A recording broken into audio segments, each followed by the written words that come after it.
Hello, everyone. My name is Blake Walker, and welcome to another episode of our high school football recaps here on this Friday night. It's actually Saturday morning, November 2nd, as I record this, but a very fun night of high school football. Plenty of upsets.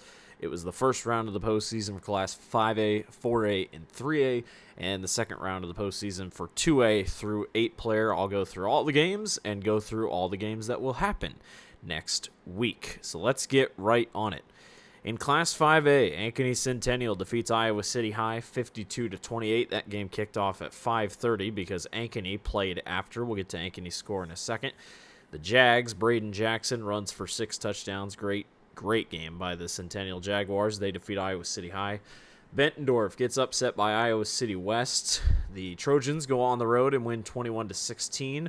City West was the 14th seed, so an upset over the 3 seed. Bettendorf, after going 8-0, loses their last 2 games of the season and falls short in the postseason. Johnston defeats Waterloo West 49-14. Waukee, without their starting quarterback, struggles on the road and cannot defeat Iowa City Liberty, the 1 seed, 31-14. Downland Catholic overcomes a slow start and defeats Cedar Falls 41-21. Southeast Polk at one point was trailing 21-7 to Pleasant Valley. They came all the way back and beat PV. 24-21 was the final score. Southeast Polk with the upset. Valley, on a last-second field goal, hangs on and defeats Sioux City East 31-28. A great fight by Sioux City East, but came up just short in the end. And then finally, into the late hours of the night, Ankeny defeats Linmar 47-21. Good win for the Hawks. In Class 4A, Pella takes care of Clear Creek Amana 34-7. Decorah scores on a 2-point conversion, on a crazy 2-point conversion. If you haven't seen it, go look on the Bound Twitter page. It's posted last night from when you're recording this. Decorah trailed by 7, and then Newton fumbled with the ball inside the 20-yard line. Under 3 minutes to go, Decorah got it back, went downfield. Didn't want to go for the tie, went for the win, and Decorah defeats Newton 15-14 to stay alive in the postseason despite their starting quarterback not playing. Gilbert holds off Waverly Shell Rock 21-14. Lewis Central defeats Ballard 28-10. North Polk cruises over Fort Dodge 36-6. North Scott defeats Western Dubuque 26-7. Xavier gets past Norwalk 35-14. Norwalk did not lose a single district game. Xavier goes on the road as technically the lower seed and takes care of business. And then finally, ADM, slow start, but they do eventually pull away and defeat Spencer 43-13. In Class 3A, Algona destroys Harlan 49-6. Algona without their starting quarterback Alex Mensky. He is out for the year with a torn UCL. Solon and Benton in a furious battle. Solon comes out on top after the loss to Benton earlier this year, 34-27. Humboldt holds off Clear Lake. Humboldt, the number 1 team and the number 1 seed. They hold off Clear Lake in a great game, 13-10. Probably one of the bigger stunners of the night, Williamsburg loses to Independence. Independence upsets the Raiders 21-14. 14 unanswered points by Independence, and then a touchdown pass by E.J. Miller with 20 seconds left lifts the Mustangs past the Raiders. Wahlett Catholic defeats Assumption 41-0. They still remain undefeated. Mount Vernon takes on Carroll 42-6 is the win for the Mustangs. Nevada defeats Bishop Heelan 21-14, and Sergeant Bluff Luton pulls away late and defeats MOC Floyd Valley 35-17. In Class 2A, Anamosa defeats West Burlington 48-20. Great win for Anamosa. Kemper Catholic holds off Central Lyon George Little Rock 24-14. Mid Prairie has really recovered from a slow start to the season. They defeat Mediapolis 35-14. North Fayette Valley takes down Crestwood 28-6. PCM cruises past Greene County 48-6. Spirit Lake gets past a slow first half and defeats Osage 42-14. Van Meter cruises past West Marshall 47-0, and West Lyon dominates Western Christian 42-7 is your score. In Class 1A, Dike New Hartford defeats South Hamilton 55-22. Grundy Center gets past West Branch 42-7. Regina Catholic over Woodward Granger 35-14. And Sumner Fredericksburg shuts out Manson NW Webster 14-0. That is 2 straight postseason games that Sumner Fredericksburg has not given up a single point, and they've not scored more than 15 points in both those games. Hinton defeats OABCIG on the road again. It's deja vu. They beat them earlier this year, 19-13, and then they did it again. They win 21-14. Good win for the Blackhawks. South Hardin defeats Emmitsburg 27-20. Underwood continues their Cinderella run, a 21-20 upset over Trainer, and Wilton takes care of MFL Marmac 40-14 is your final score. In Class A, Woodbury Central takes down Galen Catholic 21-19. ACGC over Mount Ayr 41-14. Lisbon defeats Bellevue 56-12. Madrid over Pekin 33-0. Maquoketa Valley over Nashua Plainfield 38-13. Tri-Center destroys Riverside 58-13. St. Ansgar slow start, but they do get past Wapsie Valley 18-0. And West Hancock faces a tough challenge with MMCRU. They do end up winning 28-21. Good win for West Hancock.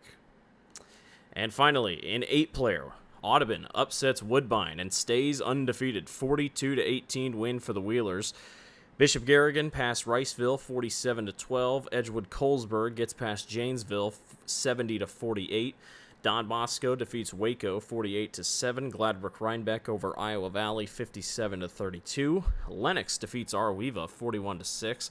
Montezuma upsets Bedford 32-28.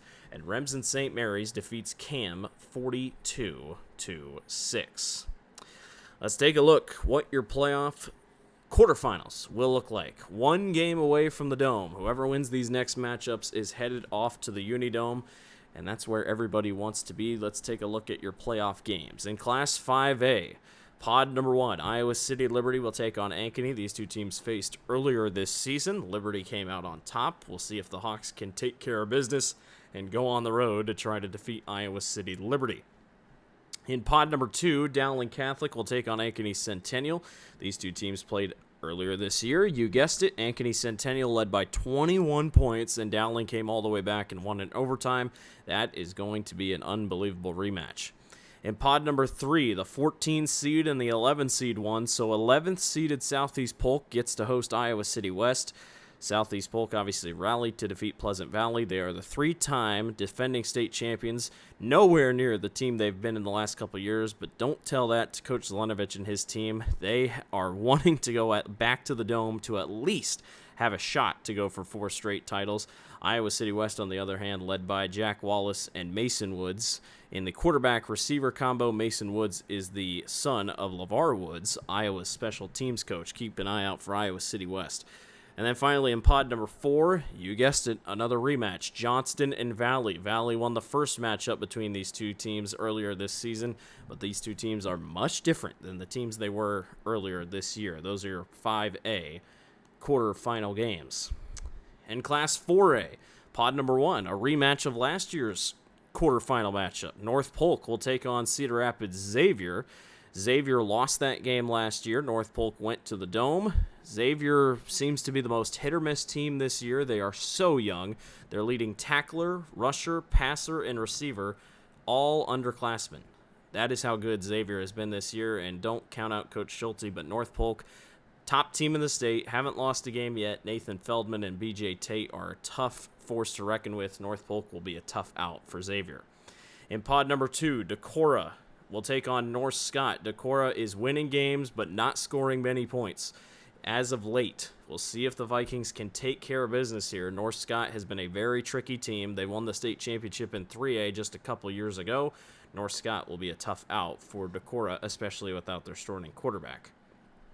A couple rematches left here in Class 4A. In pod number 3, Pella will take on Gilbert. These two teams played last week, and Gilbert beat Pella 14-7. Take revenge as you will. Should be a very fun game between the Dutch and the Tigers. Pella, despite losing to Gilbert the first time around, Pella still gets the home game, so Gilbert will have to go on the road and do it again against the Pella Dutch in Coach McKinstry's final season.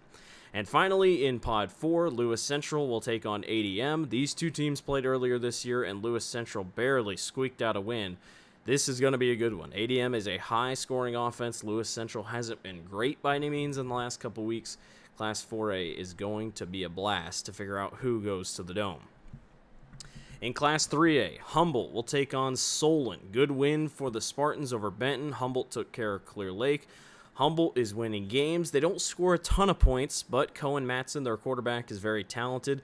Solon, losses to Benton, losses to Williamsburg. They seem to be a little inconsistent, but the Spartans are a very good team, especially when it comes to making it to the Dome. Same thing with Humboldt. Two very well-coached teams. Should be a fun one in Pod 1. In Pod number 2, Nevada will have to make the trek over to Sergeant Bluff-Luton.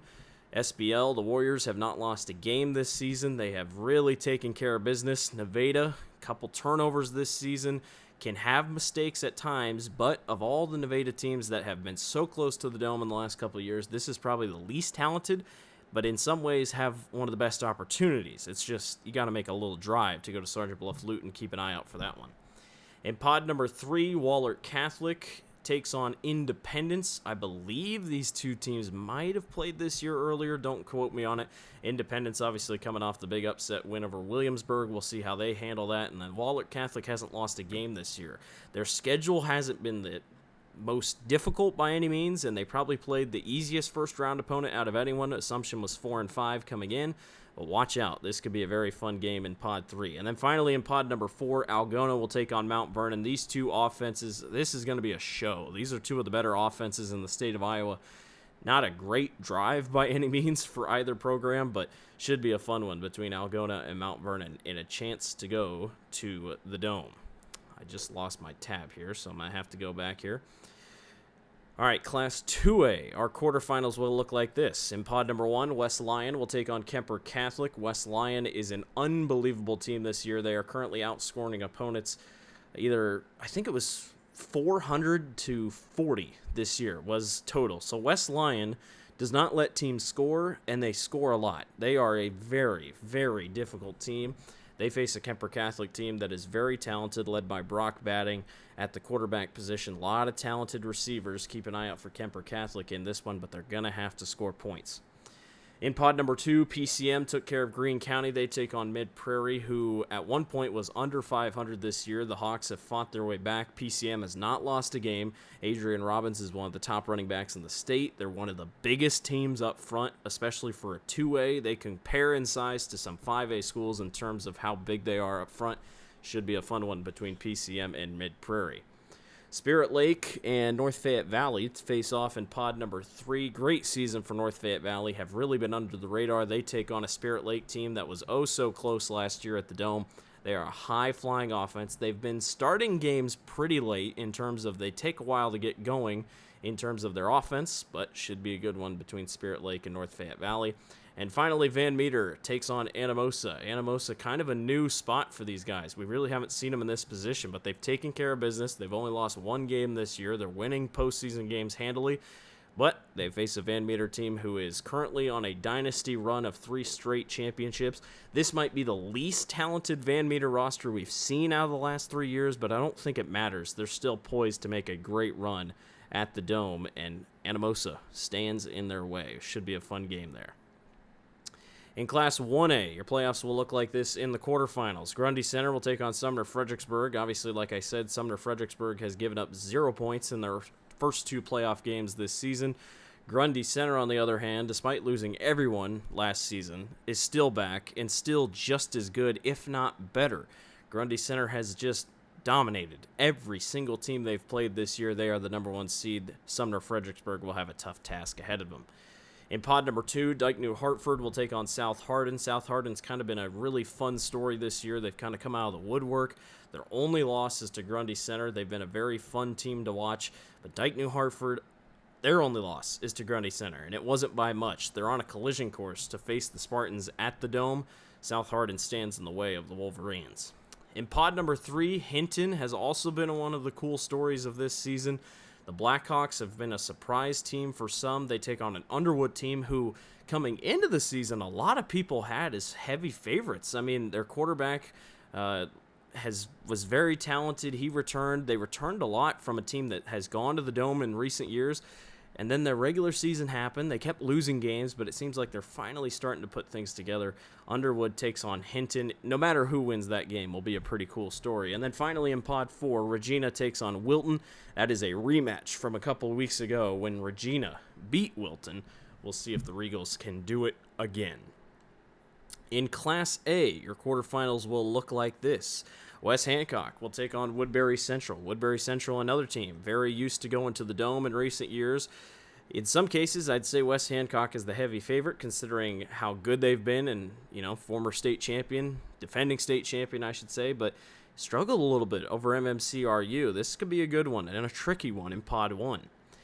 ACGC will take on Tri-Center in Pod 2. The Chargers have had a phenomenal season, really have gone unscathed, but they face a Tri-Center team that you really don't want to mess with. This team is on fire. They're really good defensively. They can pass the ball well, and they just took down a Riverside team who has a very talented rushing attack, who ACGC has as well. Keep an eye out. Tri-Center and ACGC might be one of the best games we've seen in the playoffs so far. In Pod number 3, St. Ansgar only lost this year to West Hancock. Everybody has thought these two are on a collision course to face again. They take on a Maquoketa Valley team who is currently cruising through their schedule and really lighting up the scoreboard while getting a ton of stops defensively. Maquoketa Valley is going to be an issue for St. Ansgar. Not saying it's upset alert by any means, but definitely could be an issue for St. Ansgar. And then finally in Pod 4, Madrid, Preston Wicker, their quarterback, injured at the beginning of the year, came back. They made it to the Dome last year, but they face a Lisbon team who has not lost a single game this year, and the Lions are hungry to get to the Dome. Madrid's going to have to do some magic here, I think, to get past Lisbon, but it should be a good one in Pod number 4. And finally, 8-player. Our quarterfinals will look like this. Pod number 1, Lennox will take on Montezuma. Everybody, including me, thought we were going to get Lennox versus Bedford in a rematch. But that's not what happened. Montezuma and Brady Bolton, the young junior quarterback who has pretty much played since he was a freshman, Montezuma has put themselves in a shot to make it to the postseason at the Unidome once again. The last time they made it, if you remember, they lost 108-94 in that wild game with Remsen St. Mary's just a couple years ago in one of the highest scoring Iowa high school football game of all time. It's going to be a tough battle. Gabe Funk is one of the best 8-player athletes in the state. Lennox has just run through everyone. Montezuma's defense is going to have to show up if they want to upset the Tigers of Lennox. In Pod number 2, Bishop Garrigan will take on Edgewood Colesburg, two teams that are undefeated. Edgewood Colesburg, despite being a really high-scoring offense, their defense worries a lot of people. And Bishop Garrigan, while not like an insane offense, it might not be enough. It'll be a very tough uphill battle for Edgewood Colesburg, but you never know. Crazier things have happened. Should be a good one in Pod number 2. Don Bosco will take on Gladbrook Rhinebeck. These two are very familiar with each other. They even played earlier this year. Don Bosco got the best of Gladbrook Rhinebeck. That's the whole thing. Does revenge play a factor? We'll just have to wait and see as the Dons and the Rebels take off once again. Two teams that are very familiar with the state tournament. Should be a good one in Pod number 3. And then finally in Pod number 4, Remsen St. Mary's. Looking good. This is a team that didn't lose anybody. They had no seniors last year. Now they have their full senior core. They've rolled through the regular season.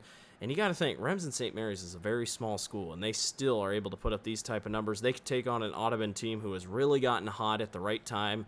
They've really kind of sat underneath everyone's radar, but they just keep winning. Expect a lot of points in Pod number 4. Welp. That'll do it. That is our playoff field and what is left in the state of Iowa. It's coming down to it. We are one game away from setting our Dome teams, and then we're off and rolling for the Unidome. It's going to be a fun week of football up ahead. Thank you, everyone, so much for listening. I'm Blake Walker. I'll see you next week. Thanks for listening to your high school football recap show for Friday, November 1st.